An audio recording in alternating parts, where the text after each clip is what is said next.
You know, sometimes you break a stone and you find a worm inside. You know this? Worm inside a stone. Alive. Who's providing for that worm? Subhanallah. The one who was providing for that worm will ignore you. So the issue of rizq has to be wiped away from your mind. That's why we cannot accommodate the issue of birth control in Islam. But what is permissible in Islam, that you can keep gaps between children. Gaps. The couple, they can keep gap between one child and another child. But they cannot decide 1 and 2. And you find some of them, they apply, you know, the principles of management, quality but not quantity and all that stuff. No. But you can keep gaps between children. And that is already given. When Allah subhanahu wa ta'ala said to the mothers that they should breastfeed their children for how many years? So that is a gap.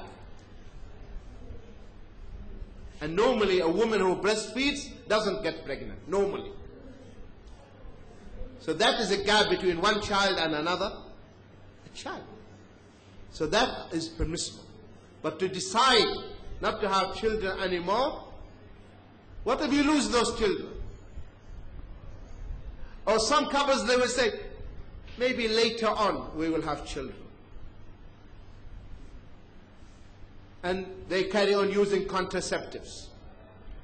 And these contraceptives, they affect the mother. And maybe the mother will become barren and cannot have children anymore. And then they will regret. So Allah subhanahu wa ta'ala says, and do not kill your children. وَلَا تَقْتُلُوا أَوْلَادَكُم مِّنْ إِمْلَاقٍ. You know the difference now? نَحْنُ نَرْزُقُكُمْ وَإِيَّاهُمْ. We provide for you and for them. وَلَا تَقْرَبُوا الْفَوَاحِشَ. Do not come to the fawahish. What is fawahish? This is anything shameful. All shameful deeds. Don't come near to them. He didn't say don't commit them. Don't come near to them. Don't go to dirty places, because if you go to dirty places, maybe you'll be tempted. Are you following? So don't come near to it. There is a nightclub here. Don't come near to it. Don't pass near it. These dirty places, don't go there, where sins are committed. Are you following? وَلَا تَقْرَبُوا الْفَوَاحِشَ. Try to avoid. That's why in Islam, Prophet Muhammad ﷺ said, if a man and a woman are alone, the third person will be what? Who will be? The devil. That's why in Islam it is haram to have privacy, a man and a woman. Why? Because that is lead to the fawahish. The beauty about Islam, it gives you the prevention. Prevention is always better than cure. Before something happens, it warns you. You know, if you are on the motorway and there is a zone or an area, there is something dangerous, you see the sign, the skull, danger. Is the danger at that location or ahead? Ahead. So that is a warning. So Islam gives warning. Don't come near to this restricted area, dangerous area. So mingling with the opposite sex, a man and a woman. Tell me, if a man and a woman sitting together, what they will be discussing? Let us face it. Tell me. Huh? You know. Ya Rabbi. And the sisters, they know. Any man and a woman, if they are alone, who's the third? Shaitan.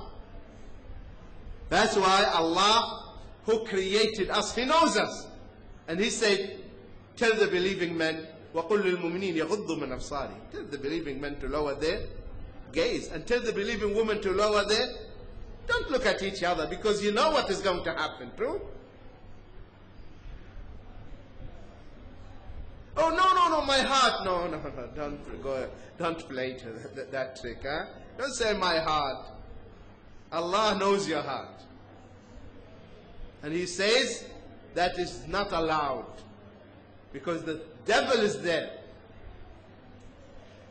Is this clear? So Allah says, don't come near to it. Stay away. An Arab poet, he put this in a nice way, that the mingling, what the mingling, free mingling leads to. He said, a smile, the nod of the head, a promise, the warmth of the bed. A smile, it starts with what? A smile. You smiled and he smiled. Then the nod of the head. Then a promise, dating. And then the warmth of the bed. Ultimately. Islam, which is a way of life, and the Creator, He knows our weakness, true or not? And the Prophet Muhammad said, the biggest fitna, the biggest trial and affliction for the women, Muslim men are women. That is their weakness. So that's why there is no khalwa or privacy between a man and who is not a mahram. Is this clear? So Allah says, وَلَا تَقْرَبُوا الْفَوَاحِشَ. And my dear sisters, Allah subhanahu wa ta'ala, who created us, and He knows our nature, when He says to the woman, you wear the hijab, that is a protection for you from the lustful looks of men. And when He says that a woman should not travel without a mahram, that is also protection for whom? For the woman. Because the man, if he sees a woman alone, you know his nature. And we know that, and we've seen it all the time. When we are traveling, the moment you see a woman is alone, and a man sits next to her, hi. Why hi? What do you want? Why don't you mind your business? But because she is alone. And if she's having her little child, oh cutie, oh good boy. See? You want to soften up the mother. You know what I mean? See the beauty of Islam. The Creator, He said, don't come near that area. It's better for you. Allah says that when you talk to the women, talk to them from behind what? Curtain. Min wara'i hijab. Why? That is better for your hearts and their hearts. And He said this regarding whom? Hello? The mothers of the believers. The wives of the Prophet. The most chaste woman. She is my mother. And yet Allah says, talk to her from behind her. Let alone any other woman. If my mother, the wife of the Prophet ﷺ, I need to talk to her from behind what? A curtain.